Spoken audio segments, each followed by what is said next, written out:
কাছে থাকে মন্দিরের ভিতরে। যখন আমাকে যখন মমতা ব্যানার্জি বললেন যে এখানে একটা মন্দিরতে প্রভু বসবেন, তো আমি শুনেছিলাম যে এখানে পাথর মূর্তি বসবে বলে, কিন্তু আমি তখন বললাম না, পাথর মূর্তি না, বসলে দারুব্রহ্ম মূর্তি বসবেন, ওনার প্রাণ প্রতিষ্ঠা হবে, ওনার পুজো হবে। তখন উনি বললেন না, আপনি এটা করে আনবেন। সে ঠাকুরকে আমি নিয়ে এসেছি। পুরীরে আমি এটি তৈরি করি, ମୁଁ ନିଜେ ନେଇକି ସାଙ୍ଗରେ ଯାଇଥିଲି। যে নবকଳବର ସମୟର ସେ ନିମ୍ବ ଦାରୁ ଥିଲା ଏବଂ ସେଇ କାଠରେ ଆପଣ ତିଆରି କରିଛନ୍ତି। ନାଇଁ, ସେଟା ଭୁଲ କଥା, ସେଟା ଭୁଲ କଥା। କୋଉଟା ଭୁଲ କଥା? ଆପଣ ସେ ଟିଭିରେ କହିଲେ। ନାଇଁ ନାଇଁ, ମୁଁ କହିନି ସେମିତି, ସେ ଭୁଲ କଥା, ସେ ଭୁଲ କଥା କହିଲେ।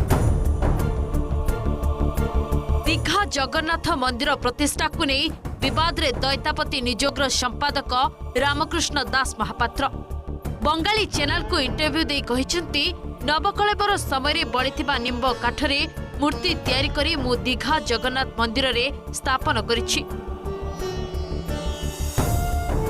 ମହାପ୍ରଭୁ ତିଆରି ହେବା ପରେ କିଛି କାଠ ଆମ ପାଖରେ ଥାଏ ମନ୍ଦିର ଭିତରେ। ମୋତେ ଯେତେବେଳେ ମମତା ବାନାର୍ଜୀ କହିଲେ ଏଠାରେ ଗୋଟିଏ ମନ୍ଦିର ହେବ ଓ ପ୍ରଭୁ ସ୍ଥାପିତ ହେବେ, ଶୁଣିଥିଲି ଯେ এঠারে পথর মূর্তি স্থাপন ହେବ ବୋଲି।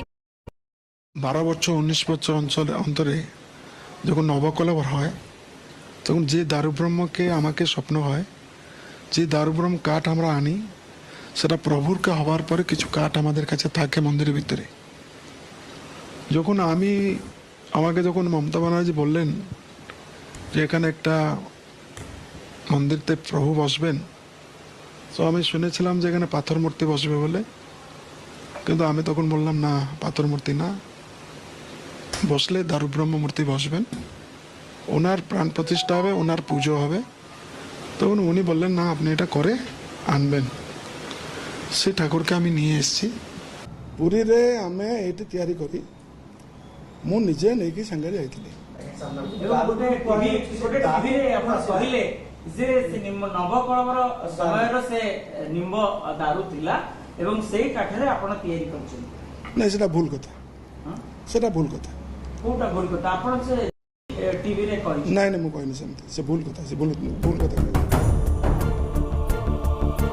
ଦୀଘା ଜଗନ୍ନାଥ ମନ୍ଦିର ପ୍ରତିଷ୍ଠାକୁ ନେଇ ବିବାଦରେ ଦୈତାପତି ନିଯୋଗର ସମ୍ପାଦକ ରାମକୃଷ୍ଣ ଦାସ ମହାପାତ୍ର ବଙ୍ଗାଳୀ ଚ୍ୟାନେଲକୁ ଇଣ୍ଟରଭ୍ୟୁ ଦେଇ କହିଛନ୍ତି, ନବକଳେବର ସମୟରେ ବଳିଥିବା ନିମ୍ବ କାଠରେ ମୂର୍ତ୍ତି ତିଆରି କରି ମୁଁ ଦୀଘା ଜଗନ୍ନାଥ ମନ୍ଦିରରେ ସ୍ଥାପନ କରିଛି। ମହାପ୍ରଭୁ ତିଆରି ହେବା ପରେ କିଛି କାଠ ଆମ ପାଖରେ ଥାଏ ମନ୍ଦିର ଭିତରେ। ମୋତେ ଯେତେବେଳେ ମମତା ବାନାର୍ଜୀ କହିଲେ ଏଠାରେ ଗୋଟିଏ ମନ୍ଦିର ହେବ ଓ ପ୍ରଭୁ ସ୍ଥାପିତ ହେବେ, ଶୁଣିଥିଲି ଯେ ଏଠାରେ ପଥର ମୂର୍ତ୍ତି ସ୍ଥାପନ ହେବ ବୋଲି। ମୁଁ ସେତେବେଳେ କହିଲି ନା, ପଥର ମୂର୍ତ୍ତି ସ୍ଥାପିତ ହେବନି।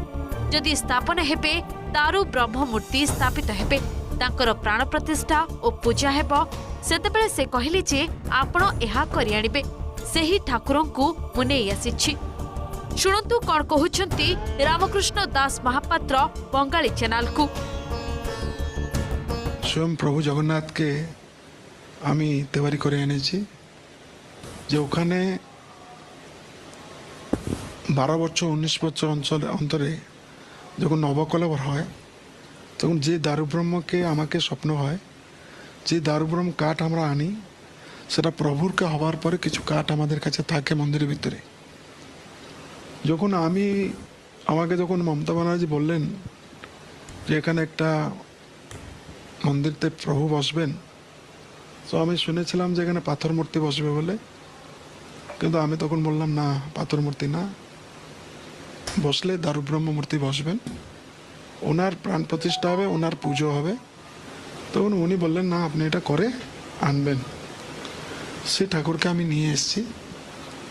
নিয়ে এসে কোন প্রভুকে আজকে 7 দিন ধরে মহাযজ্ঞ হচ্ছে, আহ্বান করছে যে প্রভু কিরকম ভালোভাবে নির্বিঘ্নে প্রভু কিরকম সিংহাসনে বসবেন, দৈনন্দিন প্রসাদ পাবেন, ভোগ পাবেন, যেটা আমাদের পরম্পরাতে কাঠতে রান্না, হাঁড়িতে রান্না, ওই জগন্নাথের জন্য ভোগ হবে।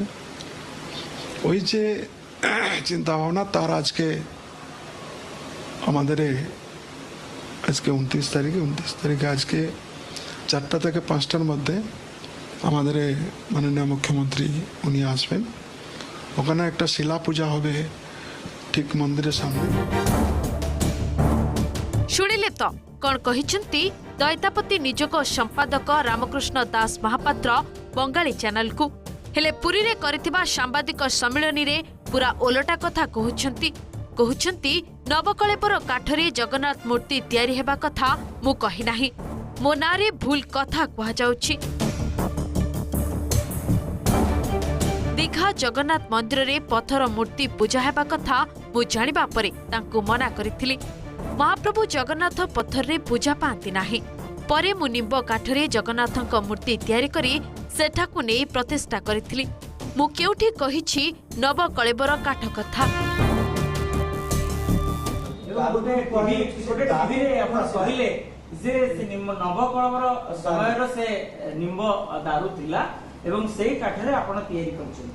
ନାଇଁ, ସେଟା ଭୁଲ କଥା, ସେଟା ଭୁଲ କଥା। କୋଉଟା ଭୁଲ କଥା? ଆପଣ ସେ ଜି ଟିଭିରେ କହିଛନ୍ତି। ନାଇଁ ନାଇଁ, ମୁଁ କହିନି ସେମିତି, ସେ ଭୁଲ କଥା, ସେ ଭୁଲ କଥା କହିଛି। ସେଠି କ'ଣ ସାର୍ କହିଛନ୍ତି? ସେଠି ଗୋଟିଏ କଥା କୁହାହେଇଛି ଯେ ଜଗନ୍ନାଥ ମହାପ୍ରଭୁ ଯେତେବେଳେ ପଥର ମୂର୍ତ୍ତି ଦେଖିବା ପରେ ମୁଁ କହିଲି ଏଠି ପଥର ମୂର୍ତ୍ତି ପୂଜା ହେଇପାରିବ ନାହିଁ। ଏଠି ଜଗନ୍ନାଥ ମହାପ୍ରଭୁଙ୍କର ନିମ୍ବ କାଠର ଦାରୁ ମୂର୍ତ୍ତି ଯେଉଁମାନେ ହେବେ ସେମାନଙ୍କୁ ପୂଜା କରାଯାଏ। ସେ ଗଣମାଧ୍ୟମରେ କହିଛନ୍ତି ନବକଳବର ସମୟରେ ବଳିଥିବା କାଠରେ ଆପଣ ନାଇଁ